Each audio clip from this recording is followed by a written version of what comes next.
Everyone's talking about using AI in design, but very few are actually designing for AI systems.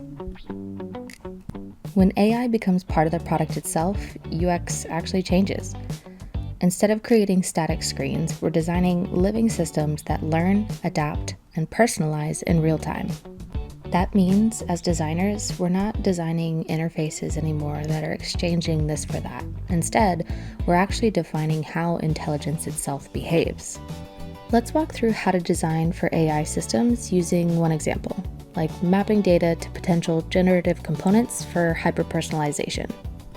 Every AI experience starts with understanding the data, thinking in categories. So for example, behavioral signals like clicks or habits, or there's contextual signals like a device or time of day. There's preferences and feedback loops, and even external APIs or partner data. As we understand these different data types and categories, we should really be asking ourselves which of these data types have personalization potential, and which could cross ethical boundaries.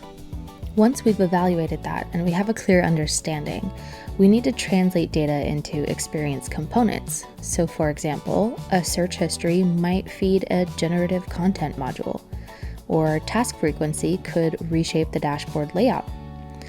We even have things like tone preferences, which could guide dynamic copy.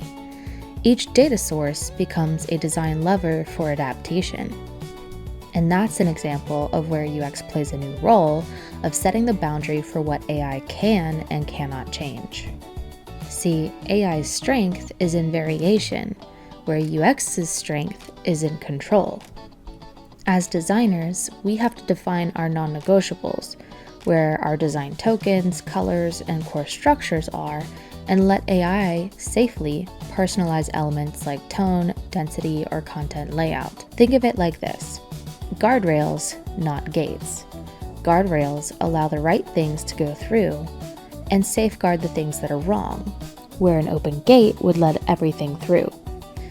We want to create a space where AI can explore and learn, but always stays aligned with your design system or your designed system.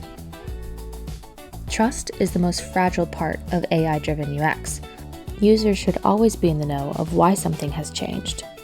Something as simple as a message like recommended for you based on last week's activity goes a long way. Remember, we also want to give them the opportunity to opt out of these experiences if it's not something that they want to participate in. Giving users transparency and control is what turns automation into adoption, which then also builds trust and partnership. Finally, we need to focus on designing the feedback loop. Track not just the engagement, but how often users correct the AI.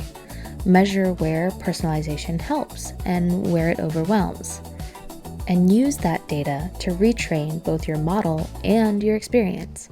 This is nothing new for us as UX designers. This is something we've been doing, just in a different context.